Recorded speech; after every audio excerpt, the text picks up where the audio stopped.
السلام علیکم ورحمۃ اللہ وبرکاتہ نحمده ونصلی علی رسولہ الکریم اما بعد فاعوذ باللہ من الشیطان الرجیم بسم اللہ الرحمن الرحیم رب اشرح لی صدری ویسر لی امری واحلل عقدۃ من لسانی یفقہوا قولی۔ رسول اللہ صلی اللہ علیہ وسلم نے فرمایا، جس نے مجھ پر ایک مرتبہ درود بھیجا اللہ تعالیٰ اس پر 10 رحمتیں نازل فرمائے گا، اس کی 10 غلطیاں معاف کر دی جائیں گی اور اس کے 10 درجات بلند کر دیے جائیں گے۔ قال رسول اللہ صلی اللہ علیہ وسلم من صلی علی صلاۃ واحدۃ صلی اللہ علیہ 10 صلوات وحطت عنہ 10 خطیئات ورفعت له 10 درجات۔ کتنی زیادہ فضیلت ہے درود پڑھنے کی۔ ایک دفعہ درود پڑھنے سے کیا ملتا ہے؟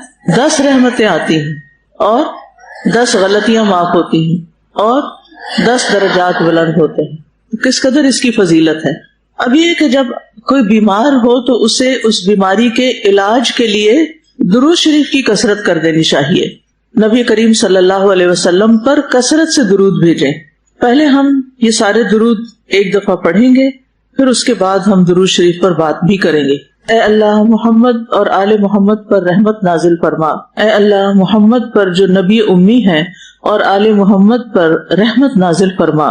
اے اللہ رحمت نازل فرما محمد پر اور آپ کی بیویوں پر اور آپ کی اولاد پر، جیسا کہ تو نے رحمت نازل فرمائی آل ابراہیم پر، اور اپنی برکت نازل فرما محمد پر اور آپ کی بیویوں اور آپ کی اولاد پر، جیسا کہ تو نے برکت نازل فرمائی آل ابراہیم پر، بے شک تو بہت تعریف والا ہے، خوب شان والا ہے۔ اے اللہ رحمت نازل فرما محمد پر اور آل محمد پر، جیسا کہ تو نے رحمت نازل فرمائی ابراہیم پر اور آل ابراہیم پر، بے شک تو بہت تعریف والا خوب شان والا ہے۔ اے اللہ برکت نازل فرما محمد پر اور آل محمد پر، جیسا کہ تو نے برکت نازل فرمائی ابراہیم پر اور آل ابراہیم پر، بے شک تو بہت تعریف والا خوب شان والا ہے۔ سوال یہ پیدا ہوتا ہے کہ انسان بیماری کی صورت میں درود شریف کیوں پڑھے؟ اس کے پیچھے کیا حکمت ہے؟ درود شریف ہم نماز میں بھی پڑھتے ہیں، صبح شام کے اذکار میں بھی پڑھتے ہیں، ویسے بھی پڑھتے ہیں، لیکن بیماری کے دوران کسی مریض کو خاص طور پر درود شریف کی تلقین کرنا، سب سے پہلی بات یہ کہ جو ایک بار بھی پڑھے گا اس پر اللہ تعالیٰ کی 10 رحمتیں آئیں گی، اور جب اللہ تعالیٰ کی رحمت ہوگی تو پھر کیا ہوگا؟ یعنی درود شریف اللہ سبحانہ تعالیٰ کی رحمت لانے کا ذریعہ ہے۔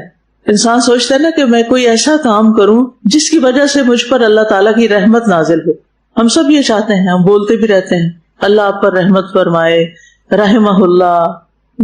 تو پھر کوئی ایسا کام کرنا چاہیے کہ جس سے رحمت آئے، اور ان میں سے آسان ترین کام درود شریف پڑھنا ہے۔ اگر اللہ کی رحمت ہو گئی تو بیماری باقی رہ سکتی ہے؟ نہیں رہے گی۔ اور پھر اس میں آپ دیکھیے کہ درود شریف میں رحمت کے ساتھ ساتھ برکت کی بھی آپ نے بات پڑھی، تو جس پر رحمت اور برکت ہو جائے وہ پھر کبھی خیر سے خالی نہیں رہ سکتا، اس کی پریشانی دور ہوگی ہی ہوگی انشاءاللہ۔ اور پھر آپ دیکھیے 10 غلطیاں معاف ہو جائیں گی۔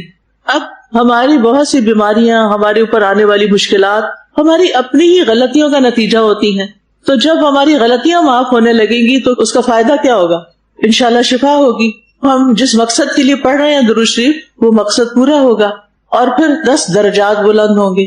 جب درجات بلند ہوں گے آپ اللہ کے قریب ہوں گے، قرب پائیں گے، اللہ کی نظروں میں اچھے انسان بنیں گے، تو انشاءاللہ اللہ سبحانہ وتعالیٰ آپ کی دعائیں سنے گا۔ تو درود شریف جو ہے یہ ایک تیر بہدف ہدف کا مطلب ہے جو آپ کا گول ہے، ٹارگٹ ہے، جہاں آپ چاہتے ہیں کہ جا کے وہ چیز لگے یا وہ چیز ہو جائے، تو یہ ایک نسخہ ہے بہترین جس کو ہم عام طور پر اگنور کر دیتے ہیں۔ قرآن مجید میں سورۃ الاحزاب میں آیت نمبر 56 اللہ سبحانہ تعالیٰ اہل ایمان کو حکم دیتے ہیں، بے شک اللہ اور اس کے فرشتے نبی پر صلات بھیجتے ہیں، درود بھیجتے ہیں۔ اے لوگو جو ایمان لائے ہو اس پر صلات بھیجو اور سلام بھیجو، خوب سلام بھیجنا، خوب یعنی زیادہ سے زیادہ۔ یہاں لفظ صلات کو ہم نے صلات سے ہی ترجمہ کیا ہے۔ صلات کا ایک مطلب رحمت بھی ہے، ذکر خیر بھی اور دعا بھی، یعنی لفظ صلات جب ہم کہتے ہیں اللہم صلی علی، تو جب اللہ تعالیٰ کی طرف منسوب ہو تو رحمت مراد ہوتی ہے۔ فرشتے اور مومنین ذکر خیر کرتے ہیں آپ کا، دعائیں کرتے ہیں. تو صلاۃ ایک بہت جامع لفظ ہے، اس لیے جب ہم نبی صلی اللہ علیہ وسلم پر صلاۃ بھیجتے ہیں تو اس کا مطلب ہے کہ اللہ سبحانہ تعالیٰ سے ہم دعا کرتے ہیں کہ اللہ تعالیٰ آپ پر رحمت نازل فرمائیں. اور جب کوئی کسی کے لیے رحمت کی دعا کرتا ہے تو اس کا کیا فائدہ ہوتا ہے؟ فرشتے اس کے لیے وہ دعا کرتے ہیں، اور فرشتے جو صلاۃ بھیجتے ہیں وہ آپ کے لیے برکت کی دعائیں کرتے ہیں. ایک اور قول کے مطابق فرشتوں کی طرف سے صلاۃ استغفار کرنا اور آپ کے لیے رحمت کی دعا کرنا ہے، اور امت جو آپ کی طرف صلاۃ بھیجتی ہے جس کو درود کا ترجمہ کیا جاتا ہے اردو میں، تو اس کا مطلب ہے آپ کے لیے دعا کرنا. اور یہ بھی کہا جاتا ہے کہ اس کا مطلب ہے آپ کے حکم کی تعظیم کرنا، آپ کے حکم اور آپ کے جو فرامین ہیں مثلاً احادیث ہیں ان کی تعظیم، یعنی ان کو ایک امپورٹنس دینا اپنی زندگی میں، جو بھی آپ نے فرمایا یا جو آپ نے کیا. تو درود بیسیکلی نبی صلی اللہ علیہ وسلم کے ہم پر احسانات کا شکر ادا کرنا ہے کہ آپ نے ہمارے ساتھ بہت خیر و بھلائی کی ہے. اور یہ ایک ثابت شدہ بات ہے کہ نبی صلی اللہ علیہ وسلم نے ہمیں ایک ایسا کامل دین دیا ہے کہ جو آج تک تحریف سے محفوظ ہے، جبکہ پچھلی امتوں کی کتابیں اور ان کے احکامات جو تھے ان کے اندر تحریف ہو گئی تھی. اور یہ تاریخ کا ایک بڑا مشکل دور تھا جب آپ نے یہ کام کیا، آسان نہیں تھا، بہت مخالفتیں ہوئی تھی. آپ نے سیرت پڑھی ہوگی، بچپن سے ہی ہم پڑھتے رہتے ہیں، پہلی جماعت سے کچھ نہ کچھ شروع ہو جاتا ہے سلسلہ. تو اس میں آپ نے دیکھا ہوگا کہ سب سے پہلے مکی دور ہی آتا ہے. کتنی شدید مخالفت ہوئی تھی آپ کی، کتنی مشکلات ہوئی تھی. یہ یعنی ایک مشکل ترین مشن تھا، اور اس میں آپ کے ساتھی، آپ کے صحابہ، آپ کے خاندان نے ہر وہ قربانی پیش کی جو اس کام کو مکمل کرنے کے لیے ضروری تھی. اگر وہ پیچھے ہٹ جاتے تو پھر یہ سب نعمتیں ہم تک نہ پہنچتی. اس میں اللہ کے رسول صلی اللہ علیہ وسلم نے تو خیر سب سے زیادہ قربانی کی، لیکن جو آپ کے ساتھی تھے اور جو آپ کے اہل خانہ تھے انہوں نے بھی بہت اذیتیں برداشت کی. تو اس لیے جب ہم درود بھیجتے ہیں تو پھر کیا کرتے ہیں؟ آل محمد بھی کہتے ہیں، ازواج بھی کہتے ہیں، اصحاب بھی کہتے ہیں، ذریت بھی کہتے ہیں. ان سب کے لیے ہم دعائے رحمت کیوں مانگتے ہیں؟ کس وجہ سے؟ کہ ان سب نے بہت قربانیاں کی تھی. کس لیے؟ دین کی حفاظت کے لیے، دین کو لوگوں تک پہنچانے کے لیے. اور الحمدللہ ہم سب بھی اسی سلسلے کی ایک کڑی ہیں. یعنی آپ کی امت جو ہے اس کی بھی یہی ذمہ داری ہے، اور اس میں الحمدللہ بہت سے لوگ ایسے کام کر رہے ہیں. تو جو بھی یہ کام کرے گا وہ اللہ کی رحمت کا مستحق بن جائے گا. تو قیامت تک کے لیے تمام مسلمانوں پر یہ لازم کر دیا گیا، نماز کا حصہ بنا دیا گیا، اذان کے بعد درود شریف پڑھنے کا حکم دیا گیا، تاکہ ہم سب آپ کے احسان عظیم کا اعتراف کریں، اس کو مان لیں. اور یہ ویسے بھی عمومی سی بات ہے نا کہ جب کوئی شخص کسی پر احسان کرے تو انسانی فطرت تقاضا کرتی ہے، اندر سے خود کسی کو کہنا نہیں پڑتا. یعنی آپ کو کیا کرنا پڑتا ہے؟ آپ کو اس کا شکریہ ادا کرنا ہوتا ہے. یہ آپ کے اندر اللہ سبحانہ تعالیٰ نے ایک ایسی چیز رکھ دی ہے، وہ آتا نا فَأَلْهَمَهَا فُجُورَهَا وَتَقْوَاهَا، یعنی برے خیالات بھی انسان کو آتے ہیں لیکن اس کے ساتھ ساتھ اچھے خیالات بھی آتے ہیں. تو جب انسان کو کوئی خوشی ملتی ہے، کسی کی طرف سے کوئی خیر ملتی ہے، تو قدرتی طور پر ہمارے دل میں اس کے لیے تعریف کے جذبات، شکریہ کے جذبات پیدا ہوتے ہیں.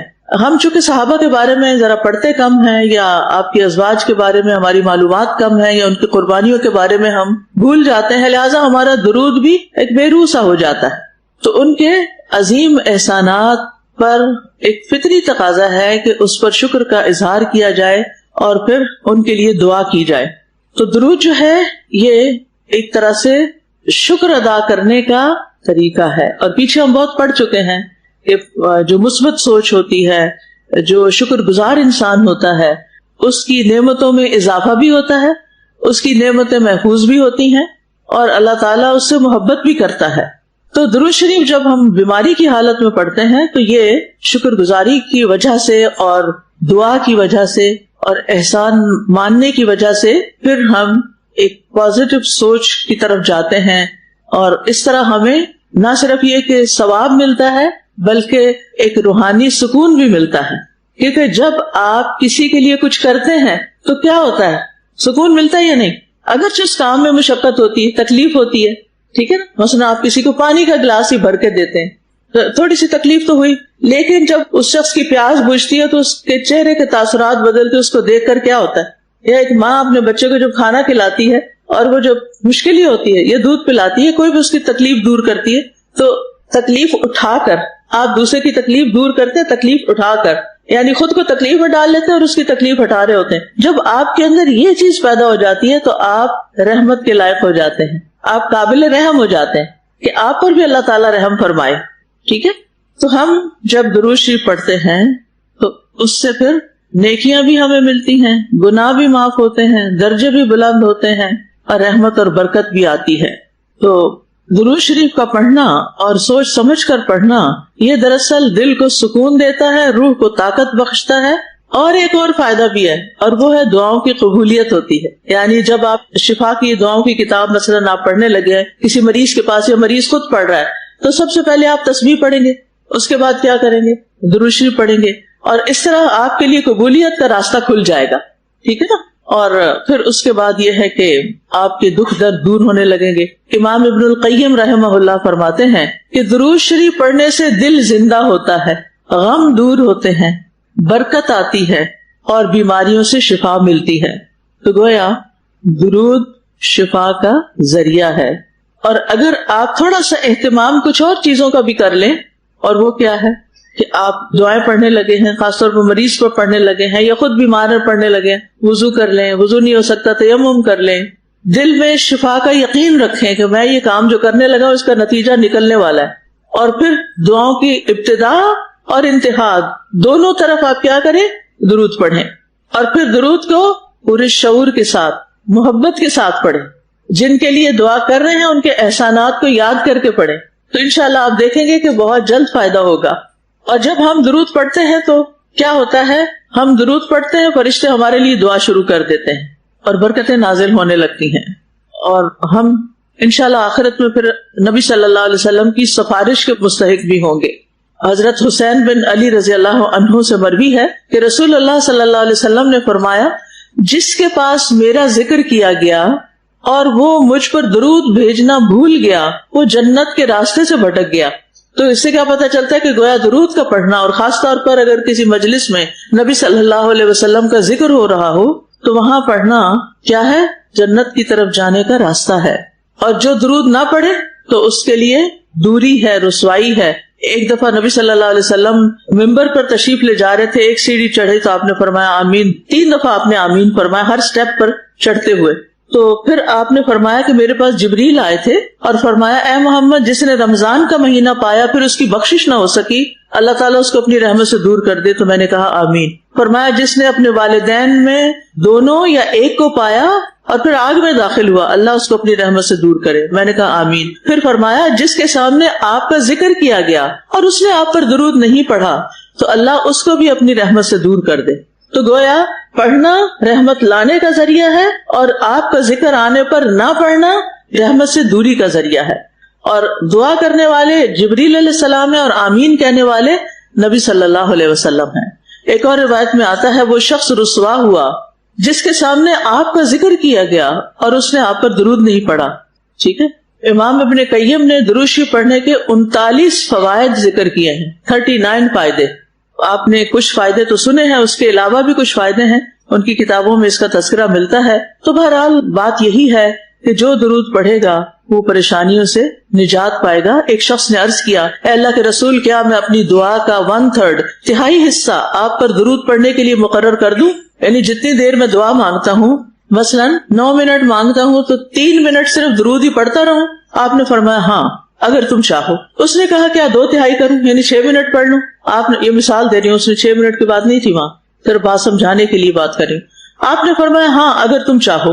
اس نے کہا اگر میں ساری دعا درود کے لیے مقرر کر دوں؟ تو آپ نے فرمایا پھر تو اللہ تمہارے دنیا اور آخرت کے غم اور فکر کے لیے تمہیں کافی ہو جائے گا۔ تو اس کا یہ مطلب نہیں کہ ہمیں کوئی اور دعا مانگنی نہیں چاہیے۔ یہاں یہ واقعہ اس لیے بیان کیا گیا ہے تاکہ لوگوں کو درود شریف پڑھنے کا فائدہ معلوم ہو، کہ جو شخص اس کا اہتمام کرے گا وہ غموں سے نجات پا جائے گا، پریشانیوں سے نجات پا جائے گا۔ امام ابن تیمیہ کہتے ہیں، یہ انتہا ہے جس کے ساتھ انسان اپنے لیے نفع اور خیر طلب کرتا ہے اور نقصان سے بچ سکتا ہے، کیونکہ دعا میں مطلوب کا حصول اور خدشے والی چیز کو دور کرنا طلب کرنا ہوتا ہے، یعنی وہ طلب ہوتی ہے ہماری کہ ہمیں خیر ملے اور شر ہم سے دور ہو جائے۔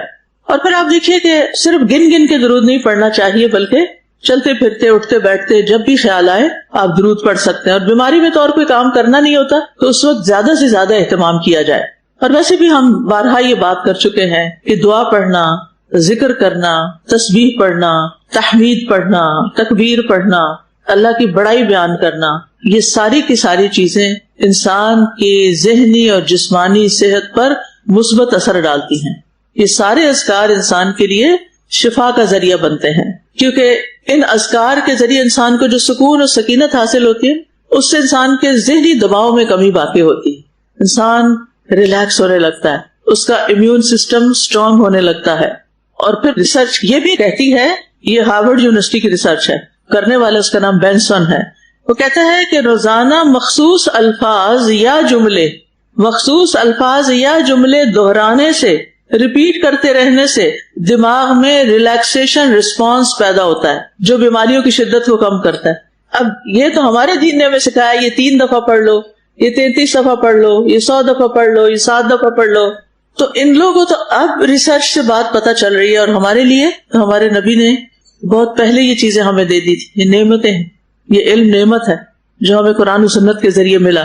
اور پھر آپ دیکھیے کہ ہمیں یقین نہیں نا، اس لیے ہم اس سے فائدہ نہیں اٹھاتے. ہاں، اگر ہارورڈ یونیورسٹی کا کوئی شخص کہے گا کہ روزانہ یہ کام کرو گے تو تمہیں کچھ ملنے والا، تو ہمیں یقین آ جائے گا. کتنی عجیب بات ہے نا. اللہ اور اس کے رسول صلی اللہ علیہ وسلم کی بات پر اس سے زیادہ یقین ہونا چاہیے، اور ایمان تقاضا بھی اسی چیز کا کرتا ہے. یاد رہے گی یہ بات انشاءاللہ.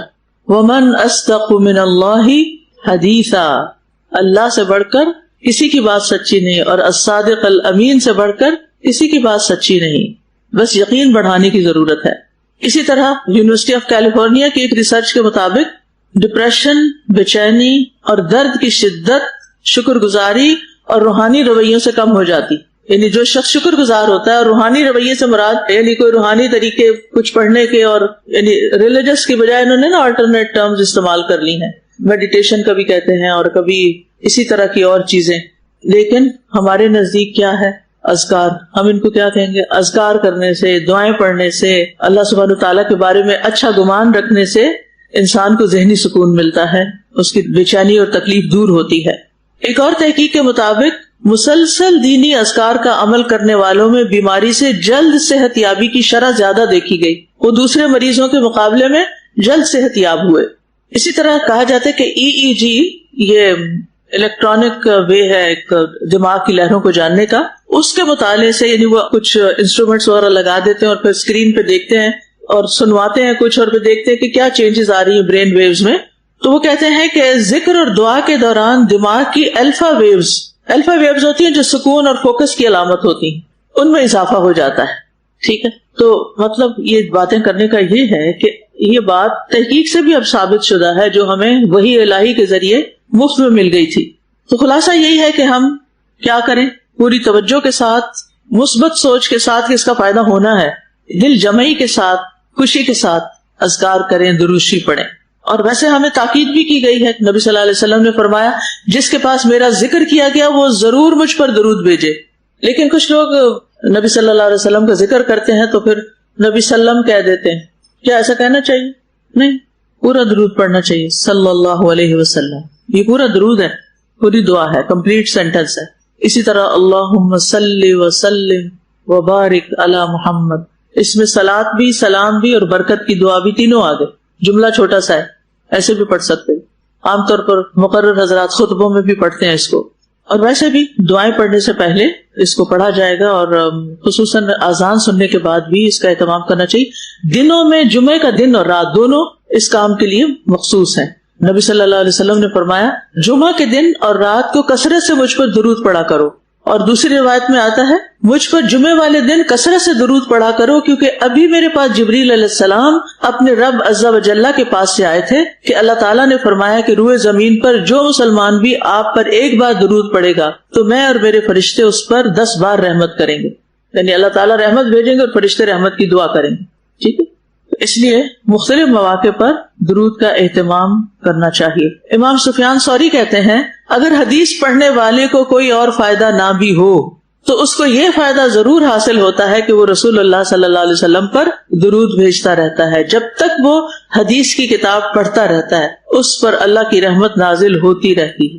جب تک آپ حدیث کی کتاب پڑھتے رہتے ہیں آپ پر اللہ کی رحمت نازل ہوتی رہتی ہے. تو رحمت پانے کے لیے کیا کریں؟ حدیث پڑھتے رہیں.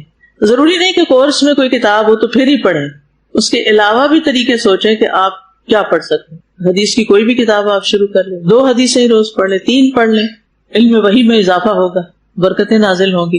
اور آپ کو پتا ہے کہ ترکی میں خاص طور پر یہ رواج تھا کہ جب ان پر کوئی مشکل آتی تھی تو وہ بخاری کا ختم کرتے, مل کے سارے لوگ بیٹھ کے پوری بخاری پڑھ لیتے کیونکہ بے شمار دفعہ اس میں درود آتا. اچھا ایک اور بات یہ بھی یاد رکھیے کہ درود پڑھنے کے لیے کوئی جگہ مخصوص نہیں کہ مصلی پر ہی بیٹھے ہوں, کہیں بھی پڑھ سکتے ہیں. اور اس کے علاوہ تعداد بھی مقرر نہیں کہ اتنی دفعہ ضرور پڑھنا ہے, سوائے صبح شام کے اذکار کے 10 دفعہ اس میں بتایا گیا. پھر آپ دیکھیے کہ ایک سوال کیا جاتا ہے, کیا پیریڈز میں درود شریف پڑھ لیں؟ یہ سوال کرتے ہیں نا لوگ. پیریڈز کی حالت, نفاس کی حالت درود شریف پڑھنے میں رکاوٹ نہیں ہے, آپ پڑھ سکتے ہیں. ٹھیک ہے, بغیر وضو کے بھی پڑھ سکتے ہیں. وضو کے ساتھ پڑھنا زیادہ افضل ہے لیکن بغیر وضو کے بھی آپ پڑھ سکتے ہیں. اچھا بعض لوگ کئی ہزار دفعہ پڑھتے ہیں دن میں درود, آپ کو پتا ہے. یعنی کچھ لوگوں کو میں نے خود پرسنلی دیکھا کہ وہ ہر وقت ذکر کریں, ان کے ہونٹ ہل رہے ہوتے ہیں. تو میں نے پوچھا کہ آپ کیا پڑھتی ہیں, تو انہوں نے کچھ تعداد بتائی جو مجھے یاد نہیں. ان کی والدہ نے شاید ان کو سکھایا تھا اور اس وقت سے وہ مسلسل پڑھتی رہتی ہیں. اور ان کے شوہر حافظ ہیں اور وہ دن اور رات میں ایک قرآن پڑھ لیتے ہیں, چلتے پھرتے کام کاج کرتے. یعنی ان کا روٹین ہے روزانہ کا. کیسے کیسی ہمتیں ہیں لوگوں کے پاس, کیسے کیسے اللہ نے ان کے لیے رحمت اور برکت کے دروازے کھولے. وہ کون سی چیز ہے جو ہم ایسی کر رہے ہیں جو عام لوگ نہ کرتے ہیں؟ کوئی تو ہونی چاہیے نا, ایک ایکسٹرا مائل تو جانا چاہیے. ہمیں کس کو فالو کرنا چاہیے؟ ان کو جو نیکیوں میں ہم سے آگے ہیں یا جو پیچھے ہیں. لیکن نارملی ہم کیا کرتے ہیں, وہ بھی تو نہیں کر رہا, ابھی اس نے بھی نہیں کیا, وہ تو مجھ سے زیادہ جانتا ہے, اس نے بھی نہیں کیا, تو کیا فرق پڑتا ہے, یہ کر لے پھر میں بھی کر لوں گی. میرے لیے کوئی رول ماڈل ہی نہیں, کوئی انسپریشن ہی نہیں, میں کیا کروں, کوئی موٹیویشن نہیں. یہ نہ سوچا کریں. آپ موٹیویشن بنے دوسروں کے لیے, آپ انسپریشن بنے دوسروں کے لیے, آپ لیڈ کریں دوسروں کو. صرف فالوور بن کے ہی جینا ہے, خود اپنے طور پہ کچھ نہیں کرنا اور اپنی طرف سے دوسروں کے لیے خیر نہیں عام کرنی. تو سستی سے باہر نکلیں اور سستی دور کرنے کے لیے بھی درود پڑھیں. اور ایک فائدہ یہ بھی ہوگا کہ جتنا آپ درود پڑھیں گے نا, آپ کو نبی صلی اللہ علیہ وسلم سے محبت ہو جائے گی. اور یہ محبت اتنی خوبصورت چیز ہے کہ آپ سوچ ہی نہیں سکتے. آپ کو پھر اپنی تنہائی میں کیا نہیں ہوگا, کوئی ڈپریشن نہیں ہوگا, آپ کے ہلکے ہلکے آنسو آئیں گے, آپ کے دل میں نبی صلی اللہ علیہ وسلم کی یاد ہوگی, کوئی قربانی کا موقع کہ کس موقع پر آپ نے کیسی قربانی کی, مختلف سچویشن یاد آئیں گی. درود شریف پڑھ رہے ہوں گے اور آپ خیالوں میں مدینہ پہنچے ہوئے ہوں گے. تو زندگی میں کچھ تو کرنا ہے نا, اور کچھ نہیں, چلو محبت ہی کر لیں. لیکن ایک محبت جب ہوگی تو پھر کام بھی ہوگا, سنت کی پیروی بھی ہوگی, کچھ کریں گے بھی صحیح. کیونکہ جو جس سے جتنی محبت کرتا ہے اس کو اتنا زیادہ یاد کرتا ہے اور اس کا تذکرہ دوسروں میں بھی کرتا ہے. تو بہرحال ہمیں کثرت سے درود بھیجنا چاہیے.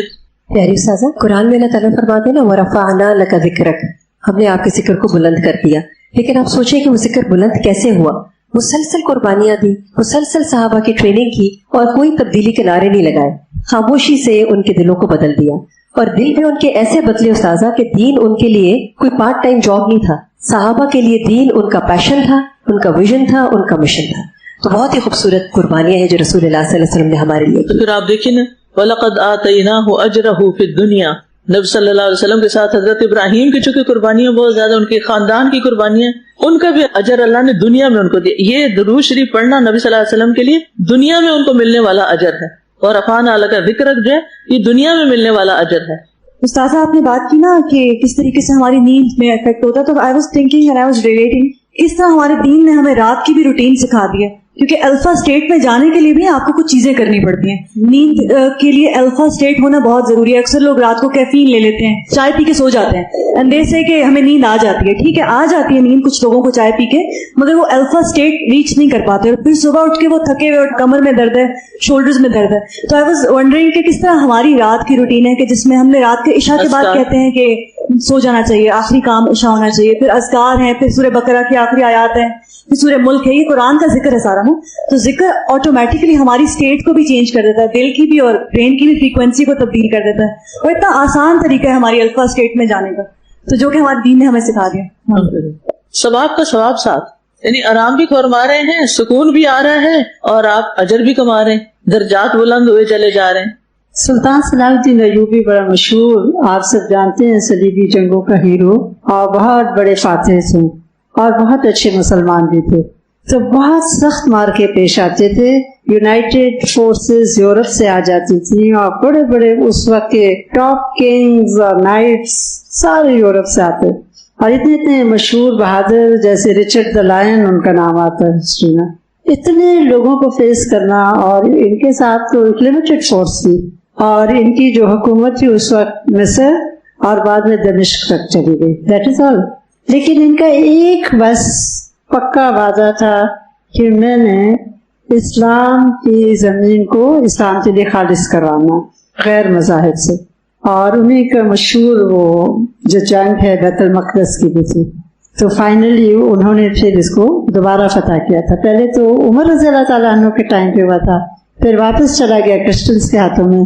یہ نور الدین زنگی کے پروردہ تھے۔ نور الدین زنگی بہت مشہور مرد مومن رولر گزرے، انہوں نے سیسا پلائی دیوار آپ صلی اللہ علیہ وسلم کے مقبرے کے گرد لگوائی تھی جب خواب میں آئے تھے آپ صلی اللہ علیہ وسلم، تو وہ بہت دین میں ڈیپ تھے سلطان صلاح الدین ایوبی۔ اینڈ جب میدان جنگ کا مارکا شروع ہونے والا ہوتا تھا اور دشمنوں کی صفیں آمنے سامنے آ جاتی تھی اور بہت ٹف مقابلے تھے، تو یہ صفوں کے بیچ میں جا جا کے کہتے تھے مجھے حدیث سناؤ، اس وقت کہتے تھے مجھے حدیث سناؤ، اور جنگ شروع ہونے والی ہے، اور آپ جانتے ہیں کہ کیا وہ ڈیفیکلٹ ٹائمز تھے، اور ان کا پکا یقین تھا کہ حدیث کی برکت سے اللہ تعالیٰ مجھ کو فتح یاب کرے گا، اور پھر رو رو کے سپاہیوں کو کہتے تھے یا للاسلام، پہلے حدیث سنتے اور پھر ان کو ابھارتے، جذبے ابھارتے اپنے سپاہیوں کے کہ اسلام کے لیے آگے بڑھو۔ تو الحمدللہ ان کی ہسٹری پڑھنے کے قابل ہے، اور ان کے مارکوں میں ڈیفینیٹلی ایک روحانی فورس ہے جو ان کو سپورٹ دیتی ہے۔ بالکل، وَمَن نَّصْرُ إِلَّا مِنْ عِنْدِ اللَّهِ۔ ہمیں جب کوئی مشکل پیش آتی ہم کیا کرتے ہیں؟ اس کو فون کر لیں، اس سے باتیں کر لیں، اس کے آگے رونا رو لیں۔ آپ کو وہ حدیث یاد ہے کہ جو شخص اپنی حاجت بندوں کے سامنے پیش کرتا ہے وہ کیا ہوتا ہے؟ اللہ تعالیٰ اس کو بندوں کے حوالے کر دیتا ہے۔ سب سے پہلے کیا کرنا چاہیے؟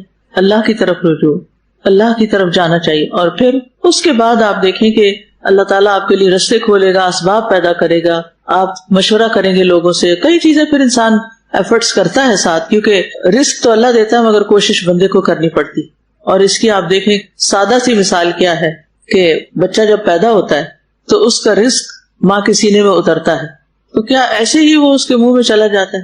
کیا کرنا پڑتا ہے بچے کو؟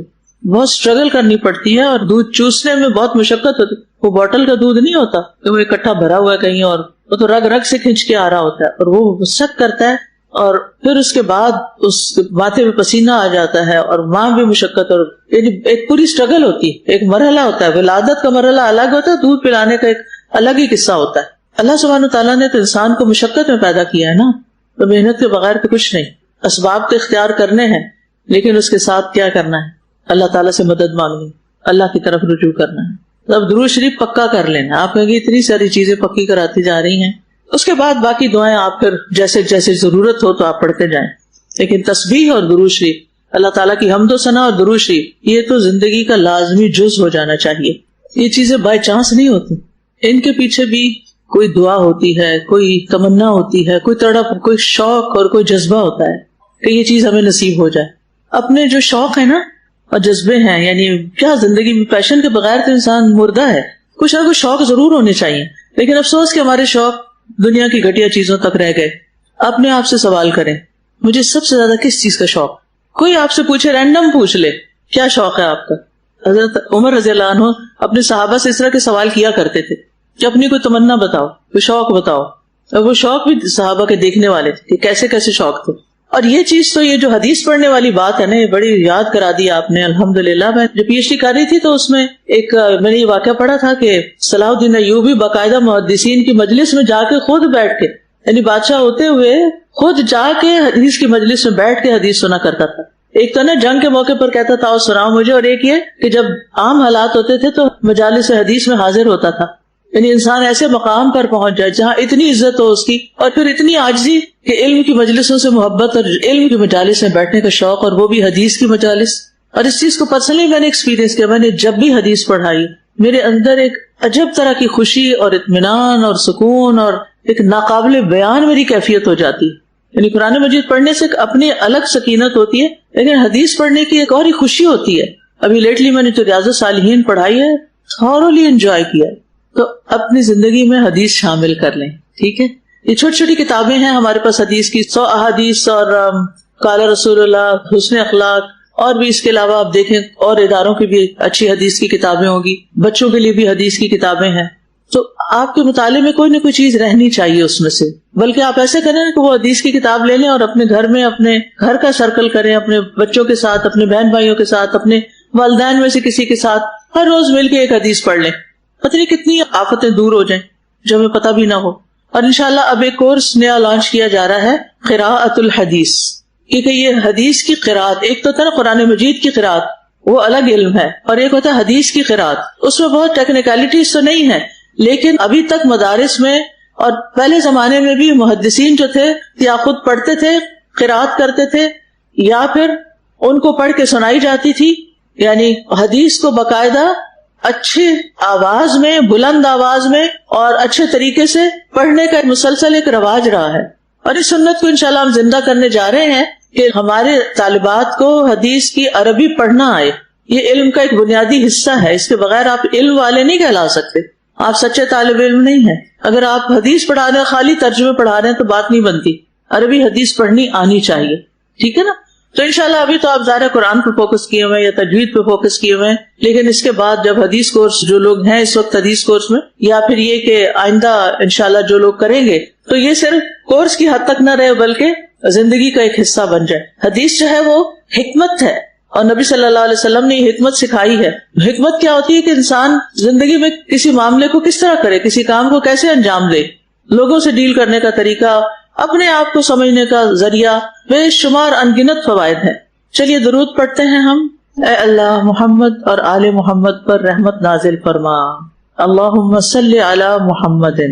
ابن الاسیر ہیں جن کی کتاب النہایہ ہے، وہ اس میں لکھتے ہیں اس کا مطلب ہے محمد صلی اللہ علیہ وسلم کو دنیا میں عظمت عطا فرما، ان کے ذکر کو بلند کر کے اور ان کی دعوت کو غالب کر کے ان کی شریعت کو باقی رکھ کر، یعنی اس کو قائم و دائم رکھ.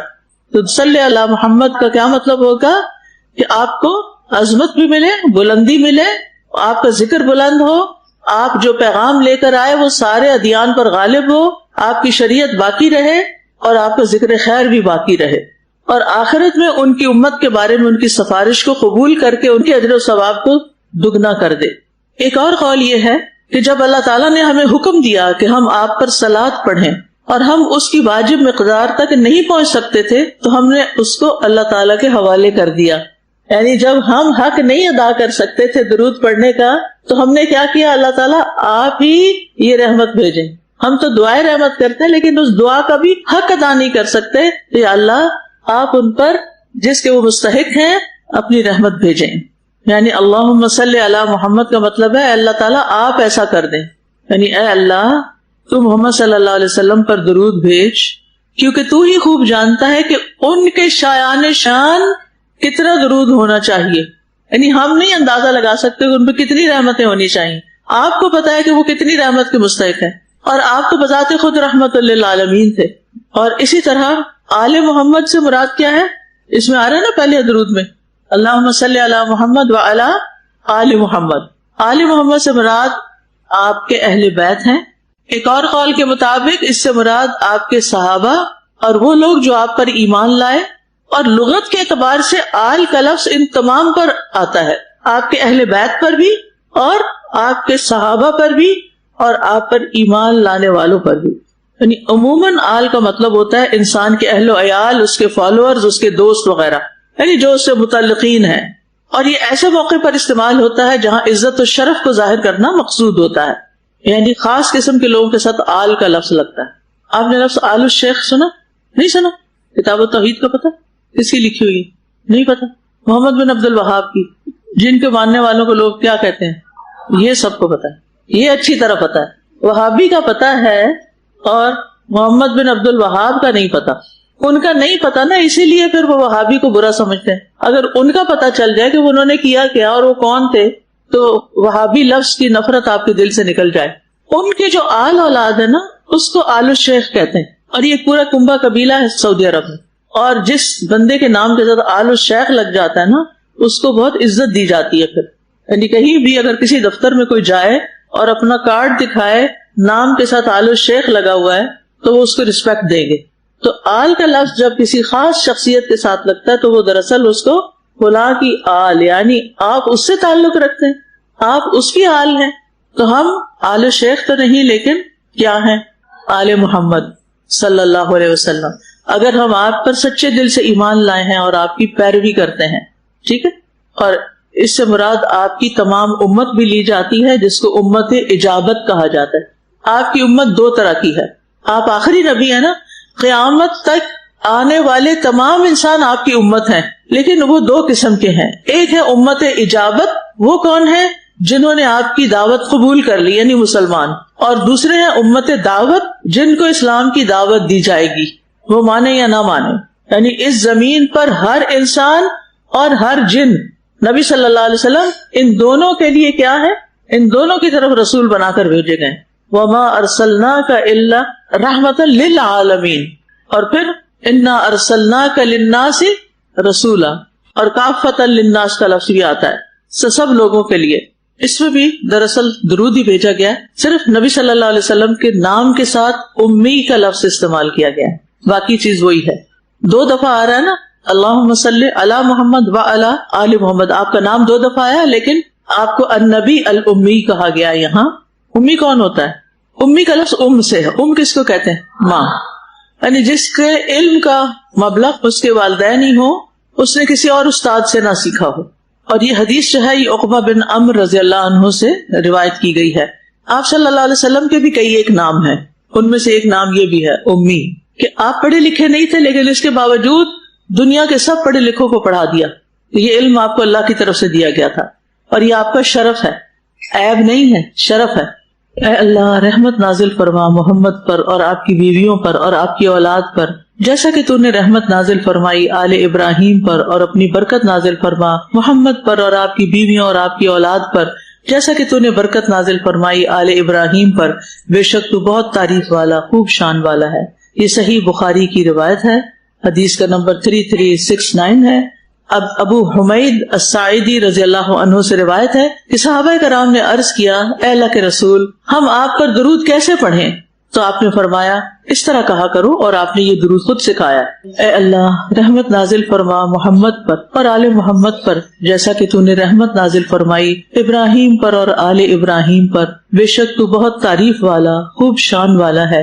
اے اللہ برکت نازل فرما محمد پر اور آل محمد پر، جیسا کہ تو نے برکت نازل فرمائی ابراہیم پر اور آل ابراہیم پر، بے شک تو بہت تعریف والا خوب شان والا ہے. اس درود کے بارے میں آتا ہے، عبد الرحمن بن ابو لیلہ سے روایت ہے، وہ کہتے ہیں کہ ایک مرتبہ میری حضرت کعب بن عجرہ رضی اللہ عنہ سے ملاقات ہوئی تو انہوں نے فرمایا، کیا میں تمہیں ایک تحفہ نہ دوں جو میں نے نبی صلی اللہ علیہ وسلم سے حاصل کیا؟ میں نے کہا ہاں ضرور، مجھے وہ تحفہ عنایت کریں. یہ تحفہ ہے، درود شریف کیا ہے؟ تحفہ ہے. ہم نے ایسا تحفہ کبھی کسی کو دیا؟ کوئی مانے ہی نہ. آپ کسی کو کہیں آئے میں آپ کو ایک دعا سکھاتی ہوں، یہ میری طرف سے آپ کے لیے تحفہ ہے، یعنی میں اس میں کوئی اجرت تعریف کچھ نہیں چاہتی.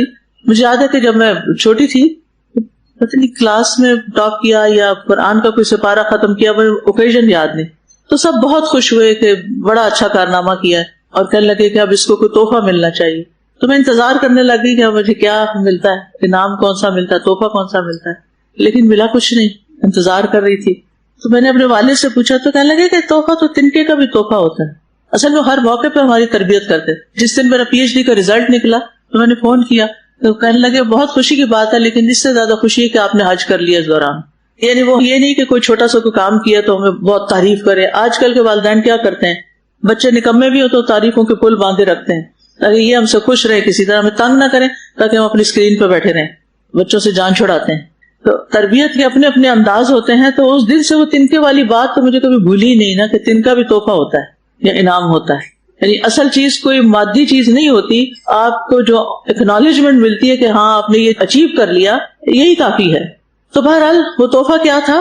انہوں نے بیان کیا کہ ہم نے رسول اللہ صلی اللہ علیہ وسلم سے پوچھا تھا، اے اللہ کے رسول، ہم آپ پر اور آپ کے اہل بیت پر کس طرح درود بھیجا کریں، کیونکہ اللہ تعالیٰ نے آپ پر سلام بھیجنے کا طریقہ تو خود ہی ہمیں سکھا دیا ہے. تو آپ نے فرمایا یوں کہا کرو، اور پھر یہ درود شریف پڑھا.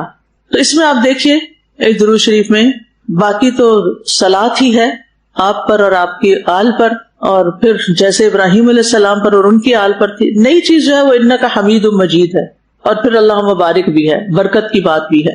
یعنی بارک اللہ محمد، ان کا مطلب کیا ہے کہ اے اللہ جو تو نے محمد صلی اللہ علیہ وسلم کو شرف اور کرامت اور عزت عطا کی ہے، آپ اس کو بڑھاتے رہیں. برکت کے معنی میں کیا آتا ہے؟ افزائش اور دوام، دونوں چیزیں ہوتی ہے برکت میں. یعنی یہ تعریف زیادہ سے زیادہ لوگ کرتے رہیں اور اس کے ساتھ ساتھ یہ قائم بھی رہے. برکت میں دو چیزیں پائی جاتی ہیں، یعنی چیز کا زیادہ ہونا اور قائم رہنا. یعنی نبی صلی اللہ علیہ وسلم کی خیر و برکت اور آپ پر اللہ کی رحمت و برکت قائم رہے. اور پھر اللہ تعالیٰ کی تعریف کی گئی آخر میں، انکا حمید مجید. حمید فعیل کے وزن پر ہے، مبالغے کا صیغہ ہے، اور اس کا معنی مفعول والا ہے. یا اللہ تو محمود ہے، تیری تعریف کی ہوئی ہے، تو اپنی ذات میں محمود ہے، اپنی صفات میں، اپنے افعال میں، تو ہر حال میں قابل تعریف ہے. اور یہ تیری تعریف تیری مخلوق کی زبانوں پر ہے. ساری کائنات اللہ تعالیٰ کی تعریف کر رہی ہے. تو اللہ سبحانہ و تعالیٰ محمد صلی اللہ علیہ وسلم کی تعریف بھی کرتے ہیں، اس لیے حمید حامد کے معنوں میں بھی آ سکتا ہے، لیکن حمید محمود کے معنوں میں ہے کہ اللہ تعالیٰ آپ تو قابل تعریف ہیں اور آپ کے سارے ہی کام اچھے ہیں، آپ محمد صلی اللہ علیہ وسلم پر رحمت بھیجیں. اور پھر مجید کا مطلب ہوتا ہے مجد والا، بزرگی والا، عظیم ذات، بہت رحمت اور کرم فرمانے والا رب.